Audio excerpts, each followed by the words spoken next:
Yes,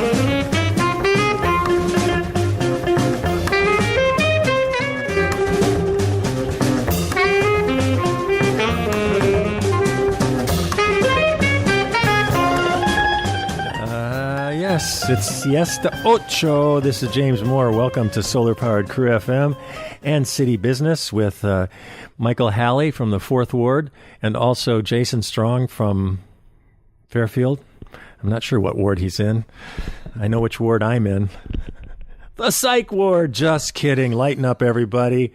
It's Monday. No, it's late Monday. It's Tuesday, isn't it? This is James Moore. I'm sitting with Michael Halley. If it's Tuesday, that means we had City Hall last night, and that means you are listening to the program that brings it all to you, lays it on a platter, serves it up with hors d'oeuvres and relish, and also is rebroadcast the day after City Hall, Tuesday lunchtime, Thursday dinner time, 6:30 p.m., the following Monday, 6:30 a.m. Michael, good to see you. How you doing? Good. A little chilly. Not your fault. You didn't control the weather. It is my fault, but it's all right. We'll let you go. Only in a large sense. But, you know, we can't have 80 every day exactly. in winter. If we did, we would be tired of it very quickly. No, it would be Florida, wouldn't it? Oh, yeah. We're getting actually pushback on that one. I'm not that fussy. Anytime between 65 and 75, I'm happy. You know what I'm saying? Anyway, so City Hall, City Haps. Yep. What's up? All right. Well, here's a review of our regular City Council meeting for March 23rd, 2015. In our consent agenda, generally it's just approving minutes of other meetings. That's not very interesting, but there was a resolution. It's something that the police department is changing. They had used this STEP program. It was something some other city departments had used, but then let go of. It was a way of giving raises periodically for certain positions. Mm-hmm. Well, they've had some trouble at the police department keeping dispatchers employed, and so they decided to do away with that and just start them at a higher salary and not have them have to stay on for a certain number of years to get that salary. But they wanted the council to give a resolution approving that, even though it's more or less an internal decision. They just wanted to make sure everyone in the city council was aware of it. So basically they're hiring someone new, not going to use the STEP, and then they're bringing all the existing dispatchers to that same level so that they don't have someone new getting paid more than someone who's been there for a while.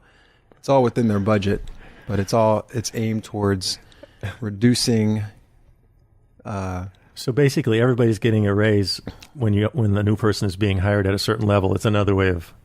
I know we don't say it that way, but I mean, in effect. Well, it's just like anything. You can word things in a certain way to make them sound more.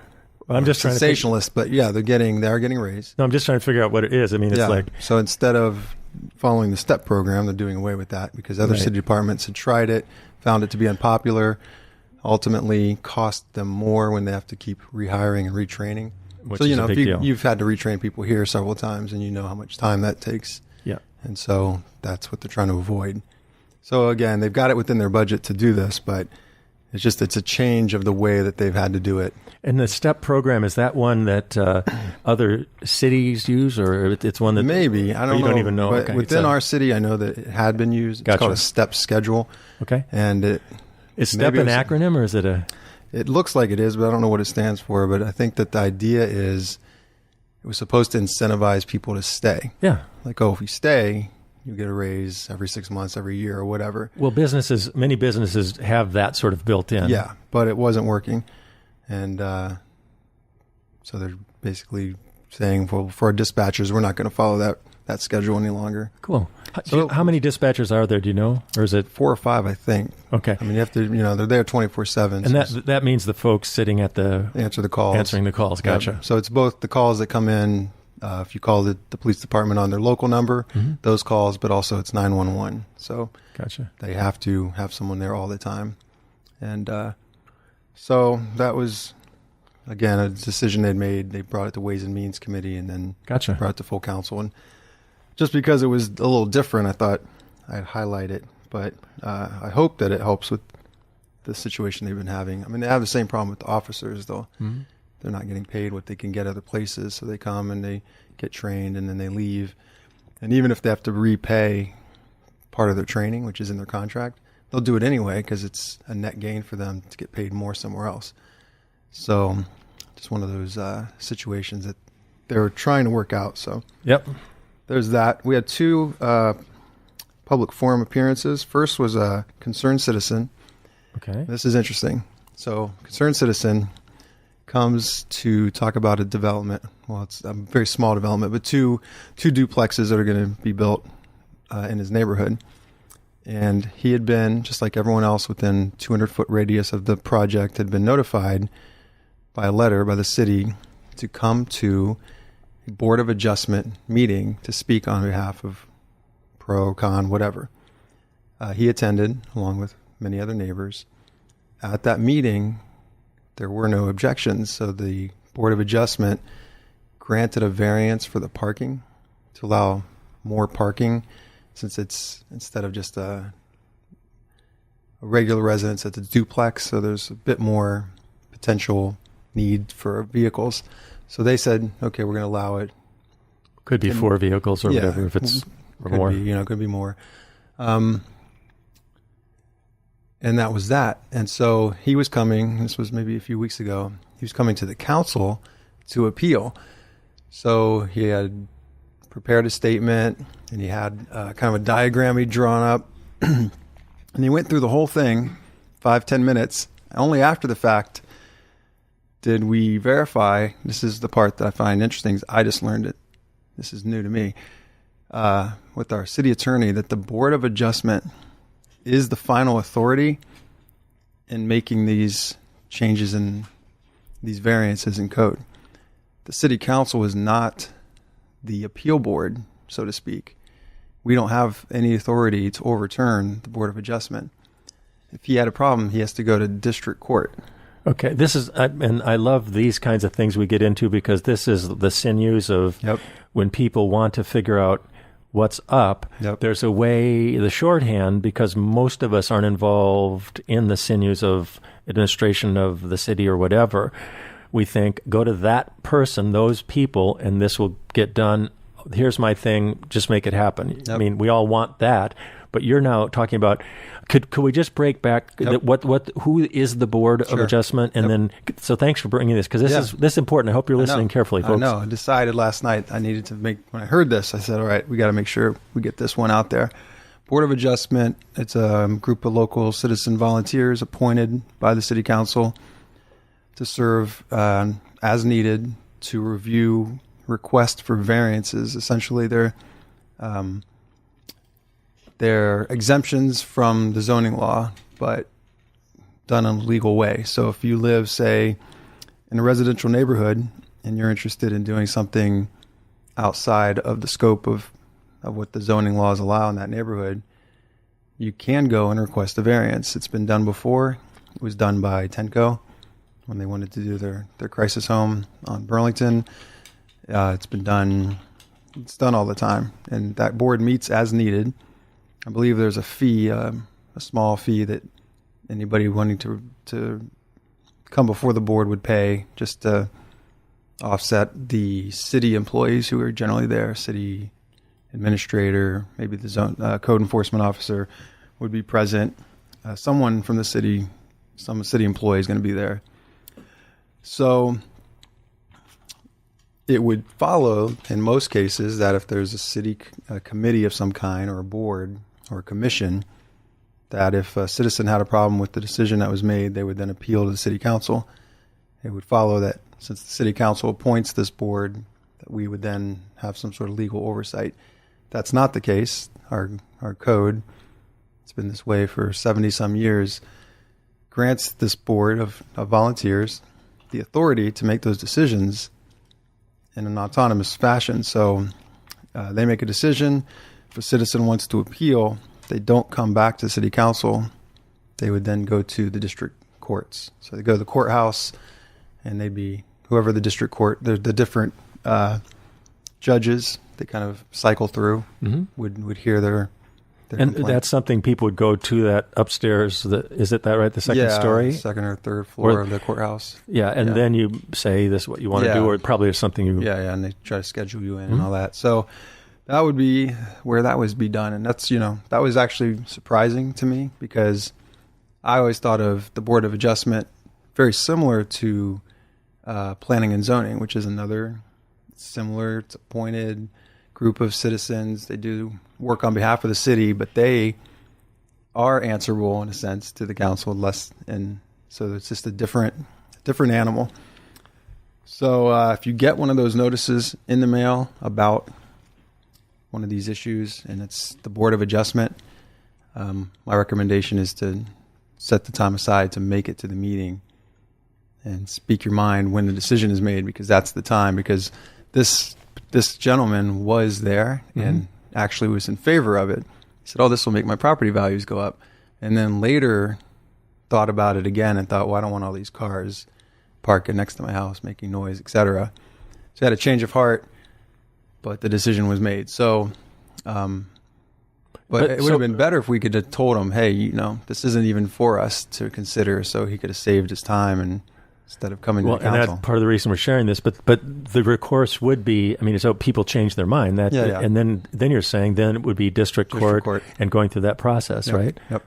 And making the presentation, and that they would decide whether the case has merit or whatever. Yeah, to uphold the variance or not. Yeah. Could I ask something? Sure.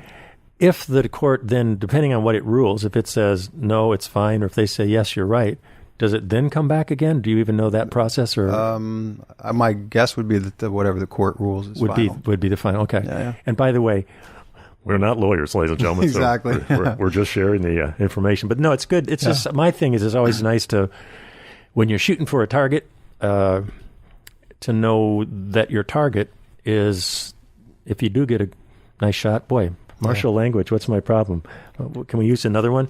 Just that you're headed the right direction. If you're on the map, that when you get someplace, you've actually gotten to the place you want to get. And the gentleman, once he was told by our city attorney, he's like, "Wow, I was nervous all day for nothing," because he was worried about his presentation. Yeah. He set the time aside. He went through the process of getting on the agenda. And I felt bad because, maybe it was a little rehearsal. You could think of it that way. Try to put a spin on it. But again, in a gentle way, knowing, and I don't know how citizens actually figure out all these things exactly. So it's not bad that this happened, but it's just good to know if you're listening or that you understand that it saves your time, other people's time, but also to get to your goal, to know again where you're going. So I'm not trying to be facetious with the target analogy. It's a really great thing. Thanks for sharing that. Yeah, and as a council member, hearing them out and then finding out, well, we have no authority here. It wasn't frustrating for our side, but it was. You do feel like, okay, well, could he have been told this ahead of time? In a sense, that's true. Not to waste his time. But that's true. Just to take it one step further back, if he appealed to make a case to come, well, you don't really do content things when people say we want to come to speak. Exactly. It wasn't specific in his request, so we all learned something. Yeah. But maybe in the future we can. There's a way that if somebody says we want to do this, it would be like, anyway. Yeah. Here's who you should be talking to. By the way, that's Michael Halley, 4th City Ward Council person. I'm James Moore. This is Solar Powered KRUU-FM. Fairfield Media Center also in the house with the strong Mr. Jason Strong, that is. And we are broadcasting at 100.1 FM and KRUU-FM on your radio dial. Back to City Haps. Sure. All right. We heard from one other person. That was Kevin Coran, who's talking to the council about the high school prom parade. That's going to be on Saturday, April 11th. And just trying to figure out a way to block off that section of Main Street, similar section to where Fairfest sets up, and how to get the cars to not be there when they need to set up. Well, we've been discussing that. They don't want to tow. They don't want to go through that. They want to just basically help the parking. And they're going a similar route. Like, can we put no parking signs ahead of the time that we're going to close? A few days or week ahead. So people start to know, okay, I can't park here. Because those people that park there live downtown, and they can't park downtown overnight. Right. So a lot of them park on Main Street. Just halfway down. Yeah, right across from the convention center by the courthouse. And that's the section they want to stop. So I'm glad that both Fairfest and the prom are trying to be proactive and not, he didn't want the police stuff to spend hours trying to hunt down these car owners. And well, it's a good thing to know, actually, if it is a marked area and so forth, if you end up there, if you do get towed, I mean, it's horrible, but there's a cost involved too, I believe. And so it's we'll be making as much point about it. And I know that. And it's just when people are used to doing things and suddenly that night's there. Yep. But, you just try to start things a little bit earlier. Yeah. And this is the season that those road closures will be there. That's right. Maybe we can talk with some of the property owners and just say, whenever you get a tenant, give them a heads up that, yes, you can park there and, 9 times out of 10, but occasionally you can't park in certain areas. All right, moving on. We had a bunch of action items. We were just very action-packed. It was just amazing. So if you look on 4th Street, 4th Street going out of town, there's all this torn up digging. That's a water line replacement. Okay. And then there's a line under the road that needs to be replaced, but because it's Highway 1, the city doesn't want to get into digging, so we're going to have a local contractor is going to bore under it to replace a certain portion of pipe. I know that's kind of boring, but... Literally. I was going to say, but somebody can dig it. Oh, nice. Nice. I got. Sorry, I went to give you that one. Thank you, sir. Well, boring's pretty good too. Well, but I went to Memphis the Musical last night. It was literally one of the best things I've ever seen in my life. Certainly, wow. I wasn't expecting. Well, it's the National Touring Act, a Tony Award-winning Best Musical. Really, just amazingly done. But it was about a wet show host, and then he became a radio guy, and so this whole history. And so, if I'm a little hyper today, it's not the coffee; it's this inspired crazy radio singing wonderful, but very poignant story too. It was a great job for everybody there at the convention center. Nice. An incredible tour de force. So I'm just letting you know if I'm a little more exuberant. Short aside here, I remember when I saw that movie, That's Entertainment, many years ago. I was a kid. I came home midnight. We came home late. I'm in the kitchen because I was so inspired by this dancing, doing these crazy flips. My mom comes out and says, "Shh, you're going to wake your father. What are you?" And then we got her dancing, so we were all going for about a half hour. So sometimes when you just get that exuberant, that was a flawless performance from point to point. It was nice. Really, really nice. That said... Okay. Well, I'm Michael sorry Halley. I missed it. I was at the boring city council meeting, and but you can't be everywhere. Well, at the same time. It's about choices, isn't it? And, it is, and I don't mean to rub it in. No, sorry. It was a good turnout and just nice. I just want the people to know these are the kind of sacrifices that we made. Dun, da, da, da, da, All right. da, da. So we approved the filming permit application. This is something that public safety. Say that again, because I was done to dying. Yeah, I think. Public safety committee had been working quite a long time. Not a long time, but we probably met about. We had this on our agenda, probably 5 committee meetings. It's a filming permit application form. So if you're filming a movie in city limits, this is what you would do. You'd fill out this form at City Hall, and it would show any locations that you're going to be at. And this is only for including public property, like parks or road closures or anything that you would need from the city. If you're doing something privately on private property, this doesn't apply. But if you want to film in any of the parks, or if you want to close alleys or roads, or you want to be making a ruckus at night, or any of these kind of things, you fill out this form, and this will smooth the whole process. It'll make all the department heads will be aware of the needs. And in the past, it's been kind of hodgepodgey and inefficient, and this will just make everything smooth. And where are those forms again? Just at City Hall. City Hall. Yeah. Okay. And it's going to be on the city website as well. Oh, for downloadable kind of thing? Yep. Excellent. But then you take it to City Hall. Right. All right, moving on. A couple of tax abatement applications. Now, just a reminder on these. The way it works is that the city has a certain, the property tax abatement for new construction or renovations up to a certain percent. And when we approve the application, we're not agreeing or disagreeing with the amount of improved value. That goes to the county assessor. So we generally pass these through as long as they fit our criteria. And then they go to the county assessor, and depending on how much increase in the actual value of the property based on the assessment, that's how much they'll get on the rebate from their taxes. So getting it through the city council is not the final stage. It's just part of it. If that makes any sense. I think that makes some sense. Well, you know what? Yes, it does, I think. Yeah, it's a step in the process, and then Then, but not like the first step we were talking about. Well, that was an actual acronym, sort of. Oh yeah, that other one. No, this is a link in the chain. Whoa. Like that one? I do. All right. I'm a metaphor man. Good. All right, moving on.